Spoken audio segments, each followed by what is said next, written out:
prennent le temps d'affronter la décompression.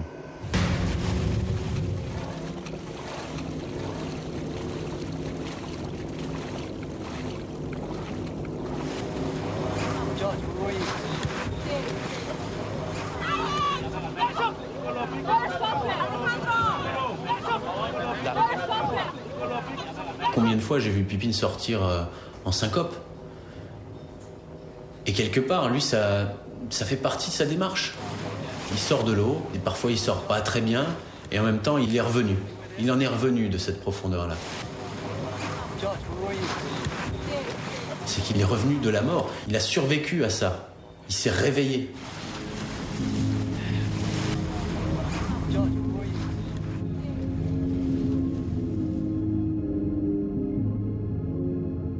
Peut-être que pour Audrey, c'était pas ça. Audrey, c'était une fille assez douce.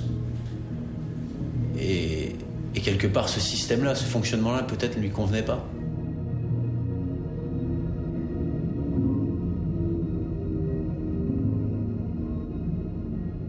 Il peut y avoir des problèmes, mais il ne peut pas y avoir d'accident comme ça. Et en même temps, c'est la vie, c'est comme ça. C'est compliqué, c'est risqué ce qu'on fait.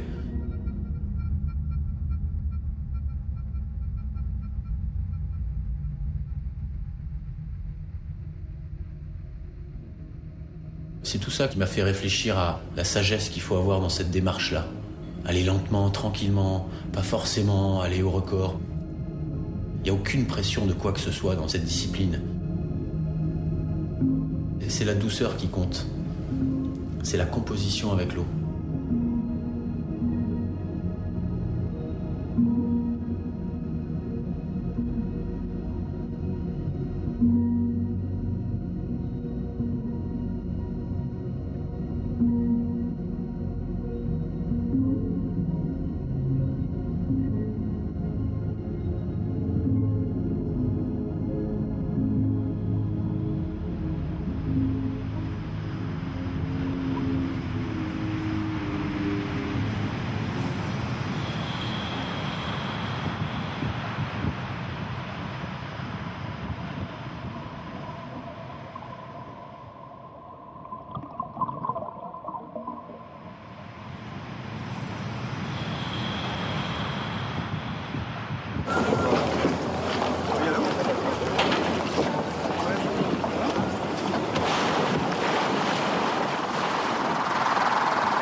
Tu réussis, tu rates.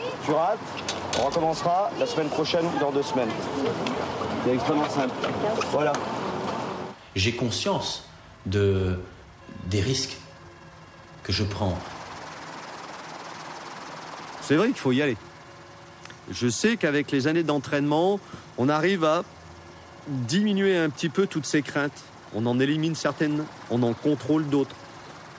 On maîtrise pas toujours tout. On ne peut pas progresser si on a peur. Avoir peur, c'est se mettre dans une situation de non-maîtrise, une situation de conflit. En bas, c'est froid, c'est compliqué, il fait noir, et t'es seul. Faut avoir de sacrées raisons de descendre en bas. Ça, je me suis toujours demandé et j'y ai pas la réponse. La peur de l'inconnu, c'est la peur de disparaître. Aller à un endroit où on ne sait pas ce qui va se passer. Je crois qu'on pourrait dire un jour, il va falloir devenir raisonnable. Quand on approche 150-200 mètres, on ne remonte pas totalement intègre.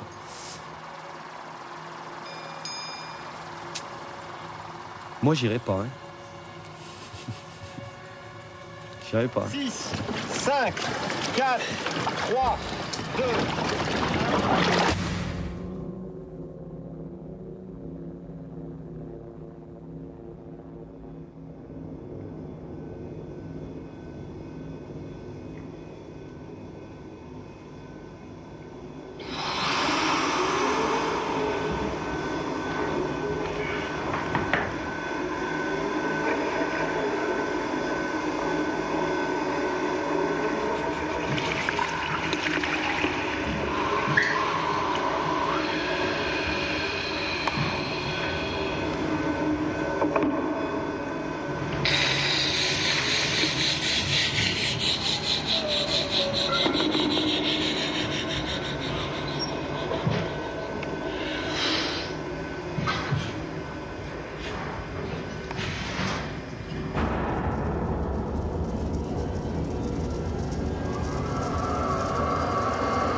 semaine après le décès de la Française Audrey Mestre, qui tentait un nouveau record de plongée en apnée, Loïc Leferme a dédié son exploit à la championne disparue. C'est dans les eaux profondes de la rade de Villefranche-sur-Mer qu'il a atteint 162 mètres de profondeur.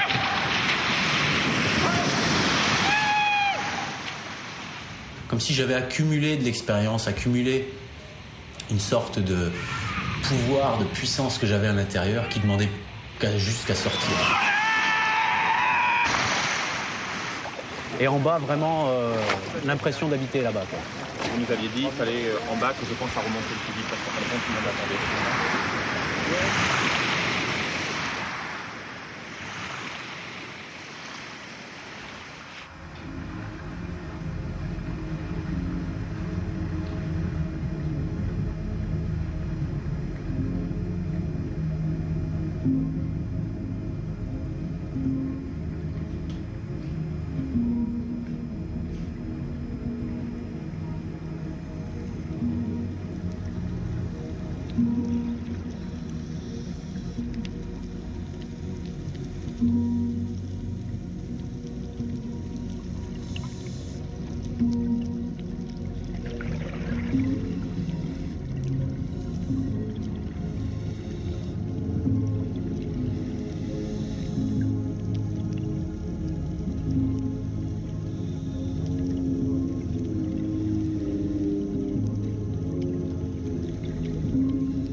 Notre profil de plongée, ça doit être environ 5 minutes à 80 mètres. C'est quoi nos paliers? La suite de l'aventure aujourd'hui, c'est que je vais descendre à 171 mètres.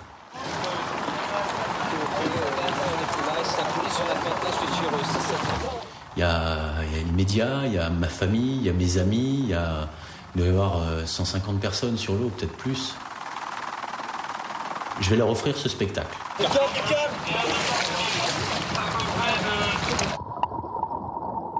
C'est difficile d'homologuer une performance comme ça, le jour J, à la seconde près. Ça reste encore de l'exploration, de la recherche.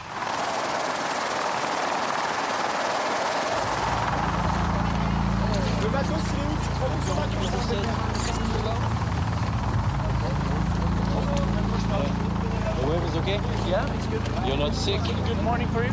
Yeah, it's okay.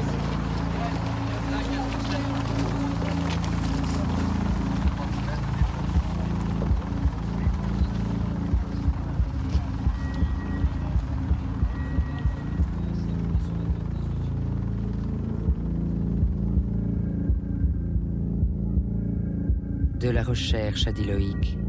Une recherche où l'apnéiste est son propre cobaye. Jusqu'où le corps et l'esprit d'un homme pourront-ils s'adapter aux gigantesques contraintes de la profondeur? Personne aujourd'hui ne peut répondre. Les prévisions des physiologistes et des biomécaniciens sont à nouveau prises en défaut.